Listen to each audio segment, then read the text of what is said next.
Hey Cornerstone, it's April 8th, 2020. I'm Pastor Rick, and this is your Wednesday edition of the Daily.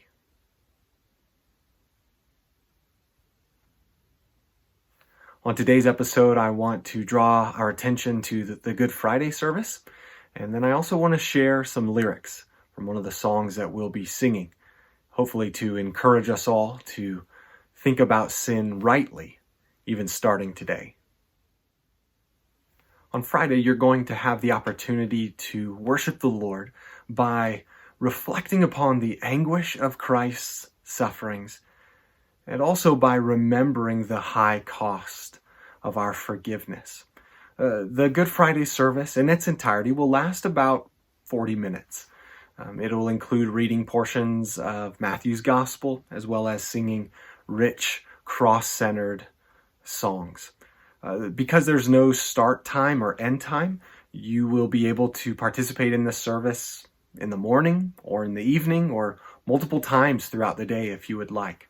We want to encourage you to feel free to share the link to the website with family and friends, as you know our hearts and you share our hearts that we want the message of the cross to go to as many people as possible.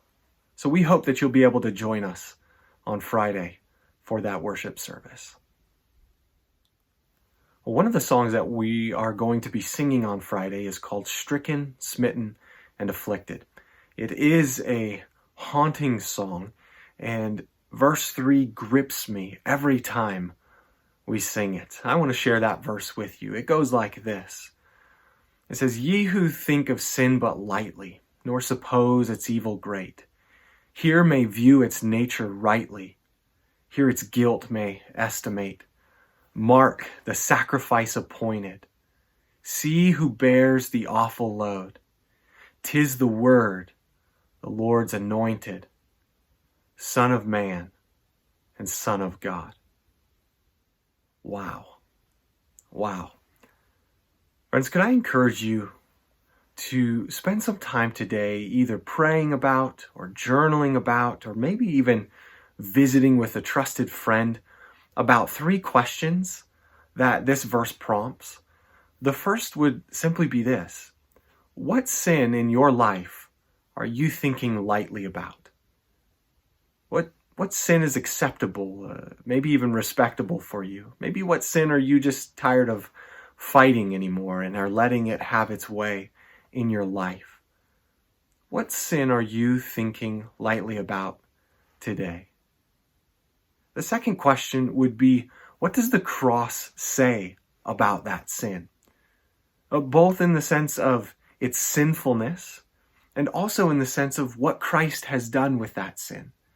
Would you let the answer to that question come to bear on your life? What does the cross say about that sin?